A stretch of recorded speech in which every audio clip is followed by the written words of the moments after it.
Welcome back to Honeybee Hollow, everyone. The day was sunny, and so were my spirits. We have had a lot of rain come through these past few days, so life is bright and way more colorful. The energy in the air is celebratory, and that hum of life that I greatly missed during winter has finally come around once again, and we're feeling it here in the South. To add to the jubilant climate, our friends Megan and Adam have just had their first child. I haven't met their new little girl yet, but I'm so excited to hold her. However, I can't show up to the home of new parents empty-handed.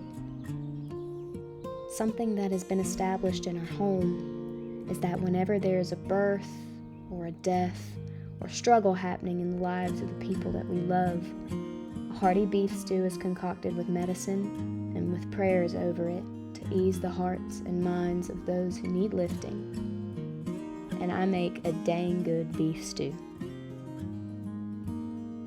Life is going to be challenging for our friends for a little while, but I know that that little baby will be so loved and cared for. And with all that love concentrated on her, our friends are going to need to feel a little love as well. And the very best way that I know how to do that is with good food. It's one less thing that they have to worry about for a little while, so they can keep focusing their love on the new life they've brought into this world. My beef stew is one big flavor bomb, loaded with garlic, fresh herbs, and a bone stock made with roasted bones, all things containing phenomenal medicine for the postpartum body.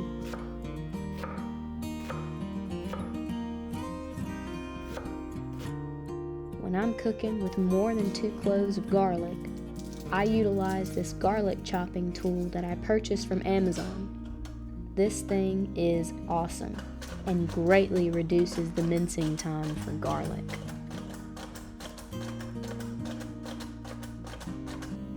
Just a side note here, I always cut my garlic up first before I go ahead and do any other prep work when I'm cooking. And I do it for one single reason.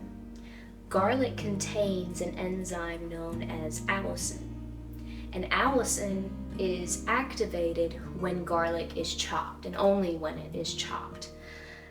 Allicin is the catalyst that brings all of the beautiful medicinal properties from garlic to life. So it makes the medicinal properties of garlic more bioavailable and more medicinal to our bodies, so our bodies can actually utilize the medicine that garlic has to offer. But again, it can only be activated when it is chopped. And the interesting part is that allicin will continue to get stronger and more active as it sits. So I chop this first, so that way more and more of those allicin enzymes in garlic can become more activated and thereby make the food more medicinal.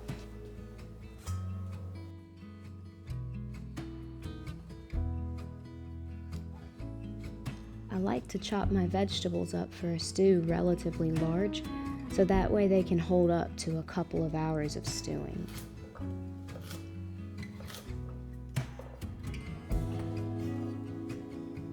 I'd ordinarily use our dried wild foraged mushrooms that we keep in our pantry, but it's really important to try wild mushrooms in small doses before you eat a lot of them. And I certainly don't want to make anyone sick, least of all a brand new mama.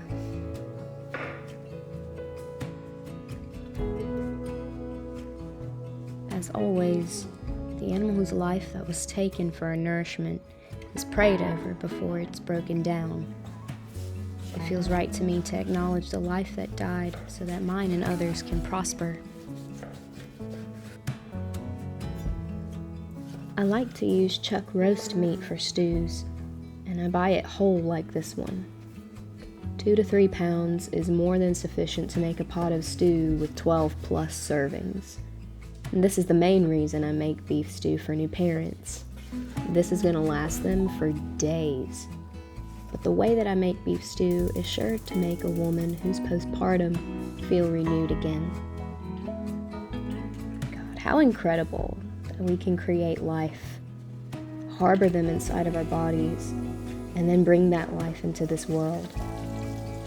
For all that, and how great of an accomplishment it is for a new mother, her body is now depleted and in need of restoration. And I'm more than willing to have a hand in that mending process. I don't have any children of my own, and I don't have many friends that have children. I wasn't raised around children, and I don't have any siblings. So learning to care for babies and kids is something I've only started learning within the past couple of years. And even though I'm not a mother, it has been more fun flexing those skills than I ever thought that it could be. If there's one thing I have learned when it comes to children, is that they are integral to community and personal growth, because they are not only brand new students to life, but unexpectedly to me, they are also extraordinary teachers. Their tiny vessels allow these big emotions to spill over. And I'm learning that my response is the pivotal point to whether this emotional wave will diffuse or just fan their fire. And therein lies the reason to why we have the saying, "It takes a village."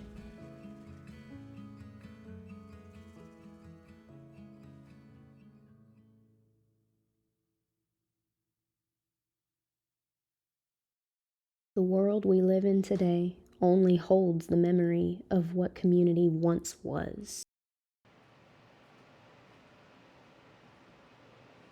I never really knew what it meant to have community when I was growing up. And now, it's truly overwhelming to me how many people I have in my life that love me and hold space in their hearts for the things that matter to me. When I realize my social capital, the thought of losing any of my precious people is crippling. But knowing that love never dies and that I can always make more is grounding. Our world desperately needs to return to deep-rooted community, where villages care for children and new mothers feel supported and loved,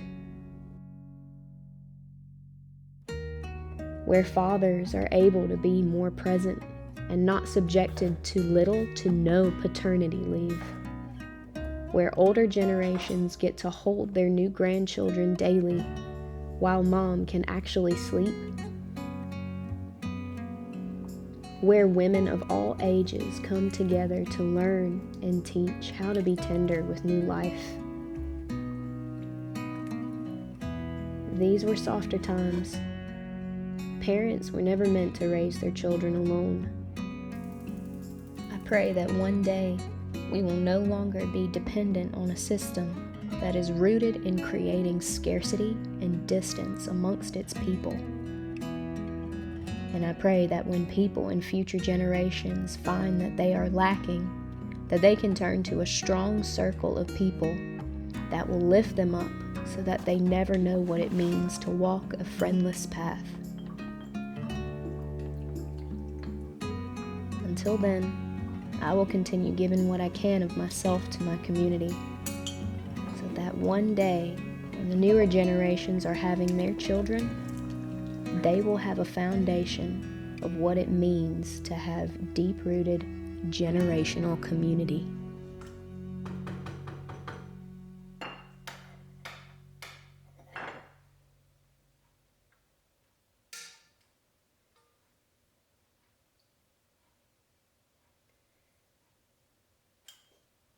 Get a little bit of juice. Make sure we got some good stock in there so we can taste it.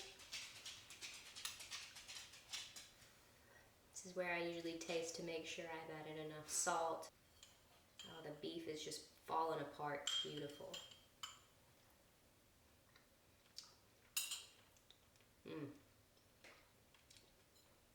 Very good. I might actually add a little bit more vinegar. Oh, so good. So good. Touch more of my vinegar.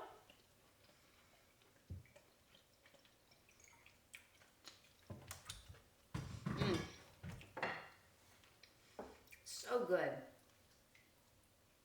Might have a little more.